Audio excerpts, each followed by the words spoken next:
When Cabinet Minister Justin Muturi yesterday issued a statement that has shaken Kenya, what I was expecting him to do at the end of his statement was to tender his resignation from the cabinet, from Ruto's cabinet.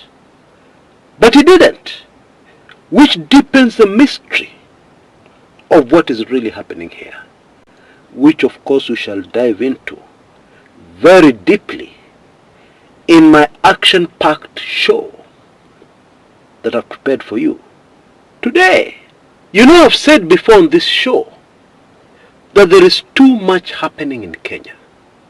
Well, it appears that I was a joker. I was not serious. Because what is happening now on our political scene,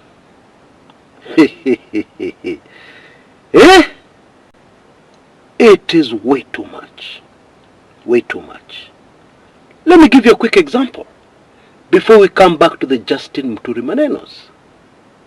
There is the legislator from Kurueni, John Kaguchia, who has appeared on several TV talk shows. And many times I've sat down and listened to him, and I've just been shaking my head. Hey, who you sycophant? He seems to be Ruto Damu. Now you can imagine my shock when recently I was called to speak during a function attended by former Deputy President Rigathi Gachagua in Nairobi at a place called Dandora. I could not believe what I was hearing coming out of his mouth. At one point, I considered AI something fake done with artificial intelligence. There is no way this can be the John Kaguchia that I know. No way. How? But actually, there is a simple explanation. And let me put it this way. I'm sure many of us have had a cockroach problem in their kitchen. No offense intended. Because you know what cockroaches signify. And so, tell me, what happens at night when you come into the kitchen and you suddenly switch on the light? The cockroaches run. They scamper for cover. This is exactly what is happening amongst Mount Kenya MPs. Exactly what happens with cockroaches in your kitchen. That is what is happening with these Jamas. They are running for cover. And at the moment, whether you like it or not, whether you want it or not, they are running to a man called Rigathi Gachagua for cover. I never thought this day would come. That such a rookie politician, a politician from nowhere, a one-term MP, has now become a major political force in the Mount Kenya region. Truly, Vindu vichenjanga, and they can change very fast. Hey, this is politics for you folks. Right. Let us start with the Justin Muturi Manenos. Yeah, because this is very hot, very puzzling, very disturbing. Okay? Now I started my show today by opining that what I was expecting from Justin Muturi at the end of that very critical presser against the very government he serves, against the government where he sits at the highest possible level, cabinet, as a cabinet secretary, I was expecting him to resign. But he did not. Now, does that sound familiar? Of course it does. Once upon a time, there was a man called William Samoei Ruto, who was a deputy president, and he was really criticizing the very government where he sat at the highest possible level as deputy president. Yeah, and of course he sat in the cabinet. And he tanga-tangad countrywide. Yeah, that's why they're called tanga-tanga. Yeah, his group of rebel MPs, rebel politicians. He tanga-tangad the width and the breadth of this country, castigating, criticizing the very same government he belonged to. And he refused to resign. Well, now with the benefit of hindsight, we understand very well why he did not resign. He had to remain in government for his plan to be president to work. Because there is no way you can control certain critical government departments when you're out of government. So you remain in government and you're a critic, you are the opposition, yeah, and you refuse to resign, and because the constitution joins you at the hip with the president, and because you have clout in parliament, you control parliament, impeaching you is a tall order, so you remain, okay, and you cause havoc. And of course it is a stepping stone for you to be president of the Republic of Kenya. Yeah, let me just leave it there. But I'm sure most of you have understood what I'm saying. However, Justin Muturi is not a deputy president. Okay? He can be fired. And maybe that is what he's expecting. Maybe that is what he's looking for. Okay? He wants to be fired rather than to resign. What's the difference? Well, let me give you a very recent example. Rigathi Gachagua had an opportunity to resign and save face. Okay? Do you think he'd have been as powerful as he is now in the Mount Kenya region had he resigned? Of course not. But instead he was impeached. And that impeachment he has used as a springboard to political influence and power in the Mount Kenya region like he has never enjoyed before. And indeed, in my opinion, President Ruto has no option but to fire Justin Muturi. He has absolutely no option but to fire him. And in the process, he is going to rejuvenate the political fortunes of one Justin Muturi. He is going to be wildly popular on the ground. Okay? That's just life. Kunaendanga hivyo. But there's something else much more disturbing that has been disturbing my mind through the night, losing me sleep. Yeah, and what is that? It's very simple. You see, a cabinet secretary cannot behave the way Justin Muturi was behaving without having some powerful support outside cabinet. I found it super fascinating that Bwana Muturi's statement, yeah, went well beyond the issue of his abducted son, who was later released. And he was telling us, 6 months down the road, he has never been charged with any offense. So what was this abduction all about? That's what he was implying. I find it more than super fascinating that his statement went well beyond that, and at one juncture sounded like a major political statement from a major political force in the country that is against the Ruto presidency or the Ruto administration. And actually I'm persuaded, based on the information I have and based on my experience, that there must be an outside force behind Justin Muturi. And so the question is, who is this supporter of Justin Muturi? What is this major force outside government that is supporting Justin Muturi? We shall answer that burning question, yeah, immediately after I've introduced to you our sponsors for today's show, which is a prime property in Kitengela.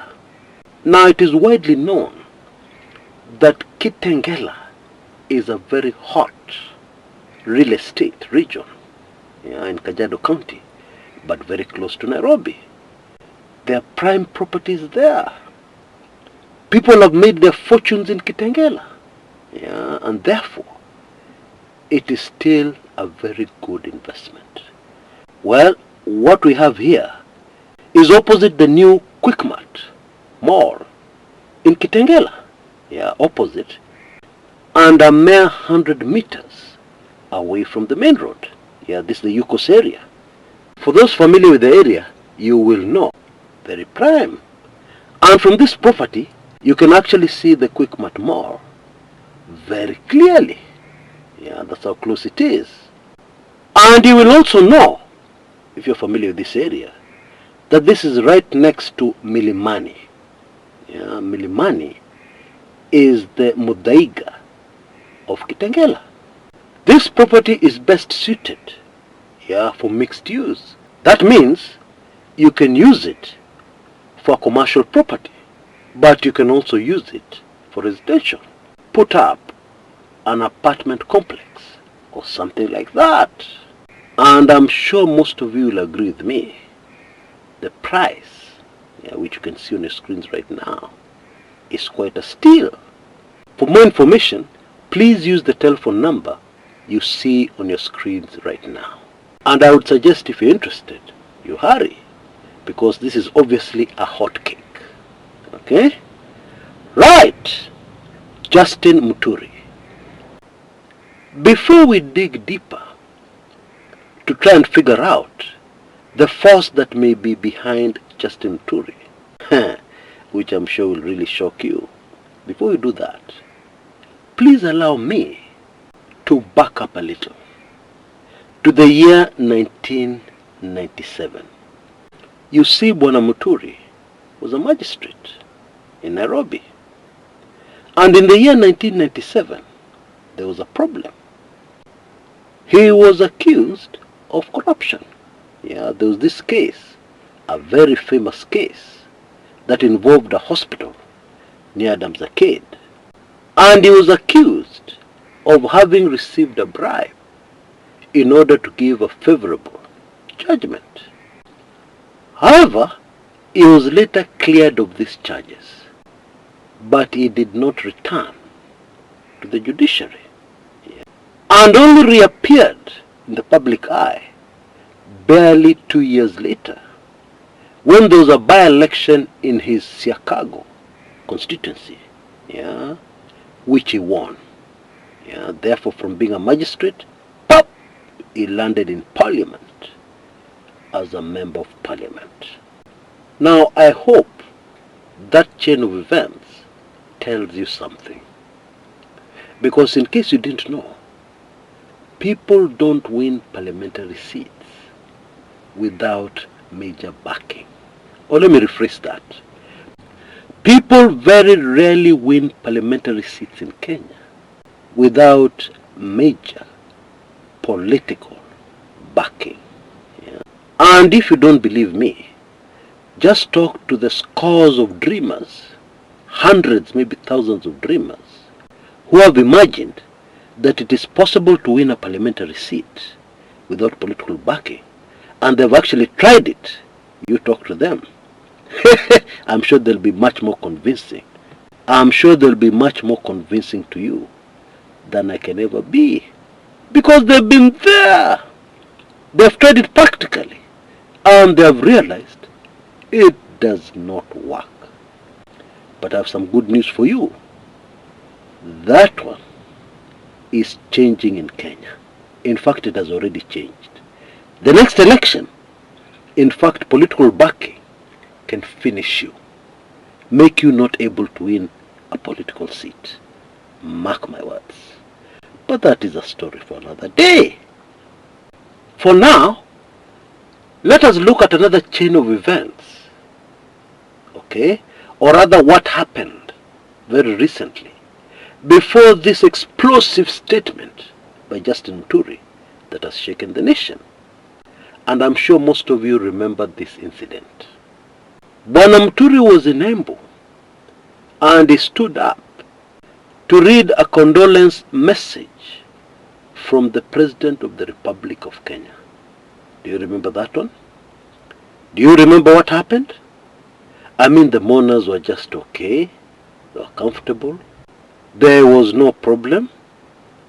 But then immediately Bwana Muturi stood up. Actually, immediately, he mentioned a certain name. The name of Ruto. All hell broke loose.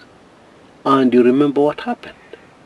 He was forced to hand over the message he had carried all the way from State House, Nairobi. He was forced to hand it over to the bereaved family. And then he continued talking in the same tune and in the same language others had been talking at that particular funeral. Castigating abductions. And this time the people listened to him. In other words, what the people of Embu were saying, you tell us everything else, but about that man, don't even try. Don't. Hapana, hatutaki. We all saw it. I'm not making it up. Now it was shortly after that now Justin Muturi has come out with a statement castigating the same cabinet, the same government that is serving. Okay? So is there a link? Is it possible that when Bwana Muturi saw the reaction of the public, he went and sat down somewhere and he thought, and he decided, hapa kumedhuka, wacha nijipange. Is that what happened? Actually, I don't think so. What is more likely to have happened is that after that particular incident, somebody must have approached him. You know, in this life, when you want somebody to change course or somebody to do something drastic, the timing of your approach is very important. Okay? If you catch them at the wrong time, if your timing is not accurate enough, you will not succeed in your mission. But this timing after this incident in Embu, in my opinion, was perfect. It was really perfect. Because Justin Muturi is human. Have you ever been in a situation where the mob is against you because of something you have done? Or because of your friends? Or because of the people you associate with? It affects you psychologically as a human being. Okay? So in my opinion, this timing was perfect. So we still have to answer that question. These people approach Justin Muturi. Which political force is this? Who are they? Okay? And I'm sure by now, you've already started to guess. You've already started to produce a list of possible suspects. And actually that list is very short. It is extremely short, that list. Okay? But let's proceed. You know, when I was still in my classes for political analysis, under the tutelage of my late political lecturer, there is something he used to repeat again and again for emphasis. He would tell me, there is no way you can analyze any political event. There is no way you can analyze any election for a member of parliament, even for a conjurer. There is no way you can do that without two vital tools: history and geography. What is the history of that place? What is the geography of that place? So in this particular instance, let us start with the geography. Justin Muturi hails from the Mbere community. Mbere is in Embu County. And Embu County is in, let us say it together, Embu County is in the Mount Kenya region.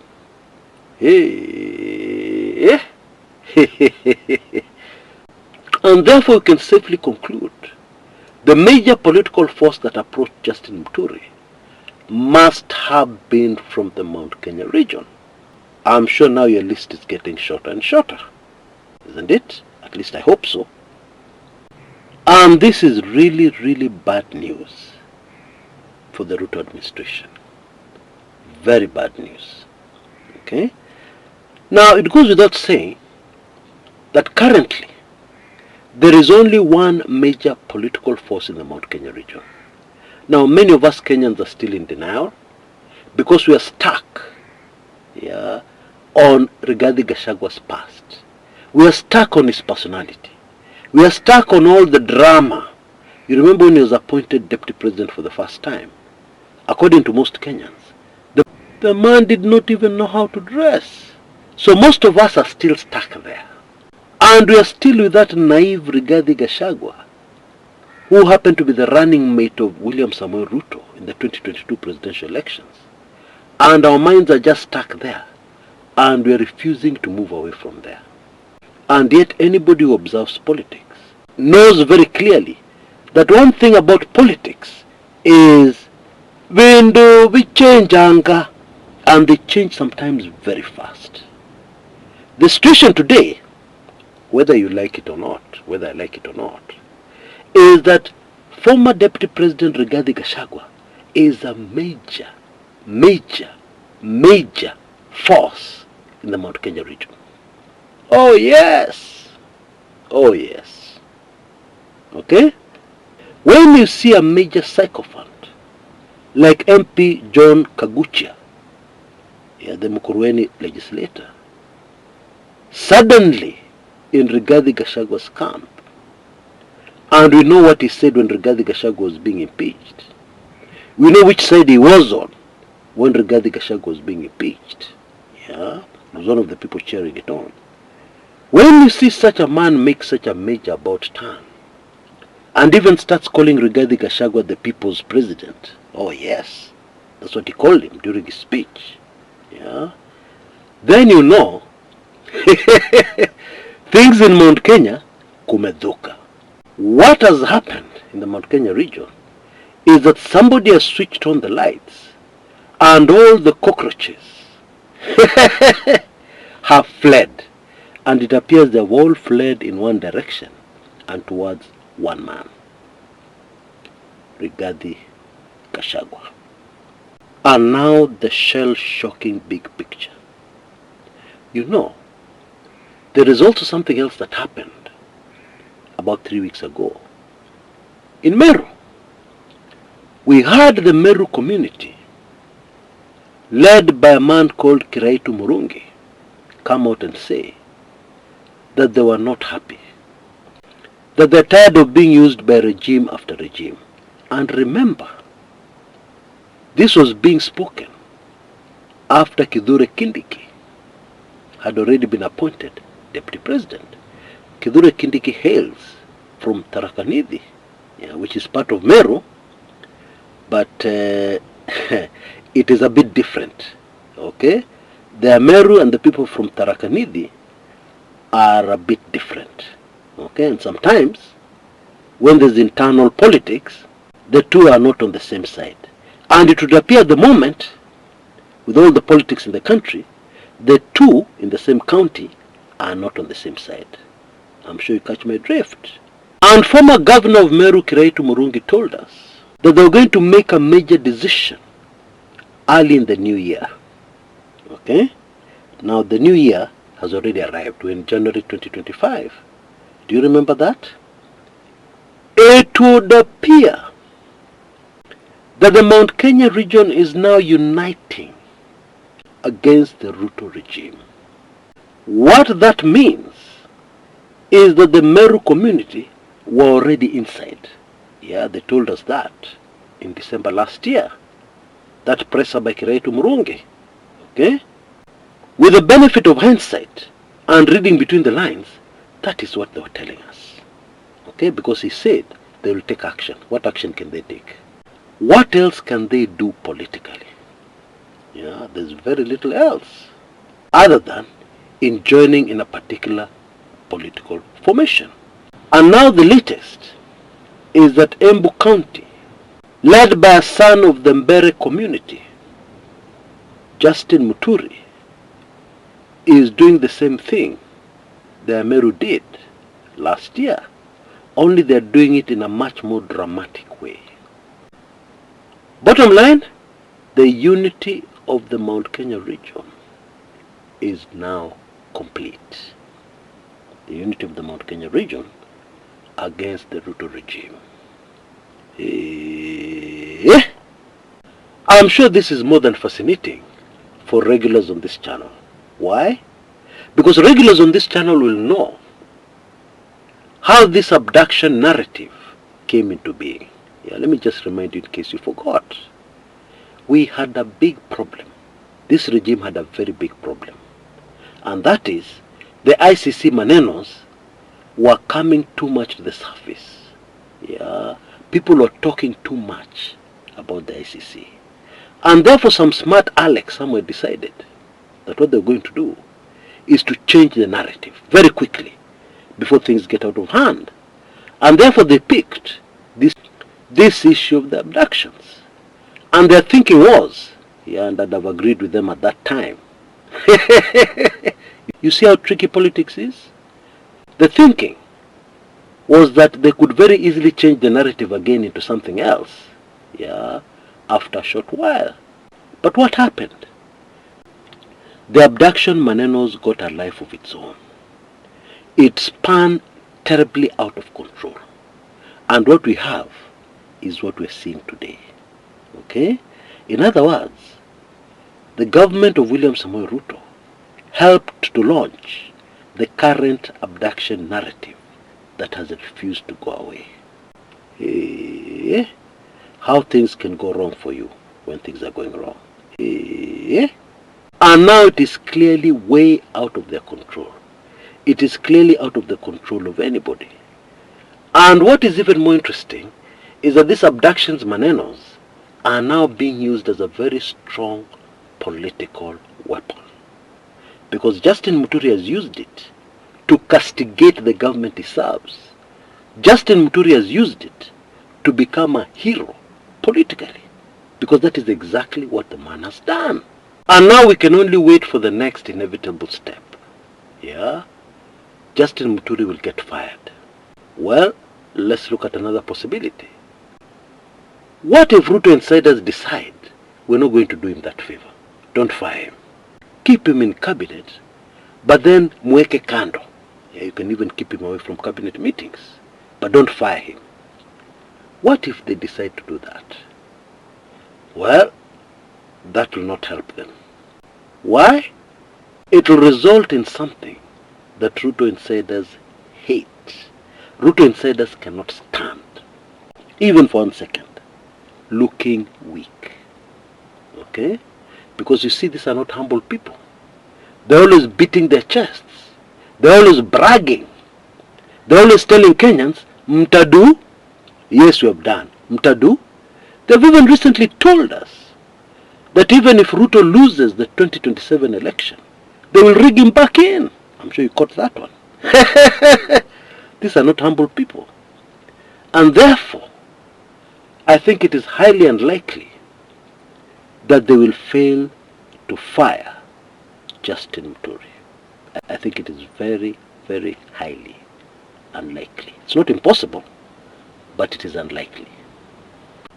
And there is something else super fascinating about this Mount Kenya outfit. There is something at the top of the agenda, at the very top of their narrative right now. They are pushing for the reconstitution of the IEBC, the Independent Electoral and Boundaries Commission. And you know, indeed it is more than obvious, that the minute the IEBC is reconstituted, Ruto is going to have so many problems on his table. And all these problems are very, very scary to his administration. All of them.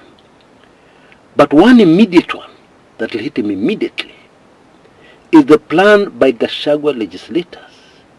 Immediately they form their new party. Immediately they join their new party. They will force by-elections in their particular constituencies. And where the MPs don't play ball, they'll be recalled via the IEBC by the wananchi. I was telling somebody yesterday, the thing about Mount Kenya, when these people are serious about something, they are serious. They will not forget, they will not stop. And so, immediately the IEBC is fired back to life. Oh, what? Immediately the IEBC comes back to life, kutakuwa shida kubwa sana. Kubwa sana. Okay? Because the Mount Kenya region is going to do what I've told you they're going to do. Immediately. And what that means is that the numbers in parliament will start to change dramatically. You know one thing about politics? Politicians believe in winning. And therefore politicians cannot support a losing side. But immediately these Mount Kenya MPs move to the other side, start opposing this government. We have a lot of renegade ODM legislators. Renegade in the sense that they do not support those in ODM who are in government. When you add all those numbers together, it looks like a winning outfit. And then the remnant will very quickly join them. And all of a sudden, Ruto's majority in parliament, poof, will have disappeared. That is how things go in politics. Things can change fast. And so, President Ruto is between a rock and a hard place. There's too much pressure for him to ensure that the IEBC is working again as soon as possible. And there's also a lot of pressure on him that as soon as he does so, trouble after trouble after trouble. That is really what it is. Now I've given you a lot to chew on. I've given you a lot to think about. But despite that, I would urge you to watch my video, which I did 2 days ago, talking about the first half of the year 2025. You know, we have entered a very dark place as a country. Okay? And it is my desire and hope and prayer that most of us on this channel, if not all of us, prepare, brace ourselves for what is coming. And so if you've not yet taken in that video, I highly recommend that you do. I'll put a link in the description area below. Please make some time for it, because it is definitely coming. These first 6 months of 2025, wacha tu. Something else. It is now over 2 weeks since President Ruto promised the abductions will come to an end. Have they come to an end? No. Now, there is a reason why it is so hard to stop these abductions. It's not a good reason. It is actually something crazy. Okay? And of course, I talk about it in great detail in my very latest special report. Very sensitive information. Moto kuliko pasi 100 ya makaa. And I have some few slots left. So I highly recommend and advise that you rush and take in that special report. This is probably the most significant special report I have ever produced in a long time. You can see details on your screens right now. For only Kenya shillings 3,999, pop, you can have it in your inbox within no time. And please hurry to avoid disappointment. Until next time, this is Chris Kumekucha.